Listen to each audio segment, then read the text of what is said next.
June 6 తారీఖు వాతావరణం చూసినట్లయితే, ఈరోజు అక్కడక్కడ వర్షాలు శ్రీకాకుళం, అలాగే విజయనగరం, విశాఖపట్నం పరిసర ప్రాంతాల్లో పడే అవకాశం ఉంది. నిన్న మనకు విశాఖపట్నం 54 మిల్లీమీటర్ల వరకు కూడా వర్షపాతం నమోదైంది. ఆ తర్వాత శ్రీకాకుళం, తర్వాత వైఎస్ఆర్ జిల్లాలో వర్షపాతం నమోదైంది 34 మిల్లీమీటర్లు. అలాగే ఈరోజు ఎండ ఉక్కపోత ఎక్కువగా గుంటూరు, విజయవాడ మధ్య పరిసర ప్రాంతాల్లో విపరీతంగా ఉండే అవకాశం ఉంది 40 డిగ్రీల వరకు.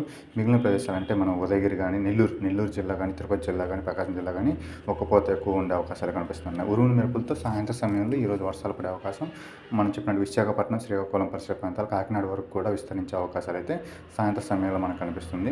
అలాగే వర్షాలు అనేవి ఈరోజు తక్కువగా ఉంటాయి అక్కడక్కడ మాత్రం. అంటే మనకు ఆంధ్రాలో కొన్ని చోట్ల, తెలంగాణలో తీసుకున్నట్లయితే నిజామాబాద్, నిర్మల్ పరిసర ప్రాంతాలు, అలాగే వికారాబాద్ జిల్లాలో కొన్ని ప్రదేశాల్లో అక్కడక్కడ ఉండే అవకాశం ఉంది. కానీ రేపు వాతావరణం మారే అవకాశాలు అయితే కనిపిస్తున్నాయి. కానీ 10వ తారీఖు వరకు కూడా 40 డిగ్రీల ఉష్ణోగ్రత నమోదయ్యే అవకాశాలు అయితే మనకు 10వ తారీఖు వరకు కూడా 40 డిగ్రీల ఉష్ణోగ్రత నమోదయ్యే అవకాశం ఉంది పగటిపూట. సాయంత్రం సమయంలో వర్షాలు మొదలయ్యే అవకాశాలు అయితే ఉన్నాయి. విస్తారంగా వర్షాలు పడే అవకాశాలు అయితే 12 అంటే మనకు జూన్ 12వ తారీఖు, 13, 14 తారీఖులలో వర్షాలు ఉండే అవకాశం ఎక్కువగా కనిపిస్తుంది. జూన్ 8 నుంచి కూడా మనకు తెలుగు రాష్ట్రాల్లో అక్కడక్కడ వర్షాలు అనేవి కాస్త పెరిగే అవకాశం, 10వ తారీఖు కల్లా కాస్త వర్షాలు ఎక్కువ చోట్ల ఉండే అవకాశాలు అయితే మనకు కనిపిస్తుంది.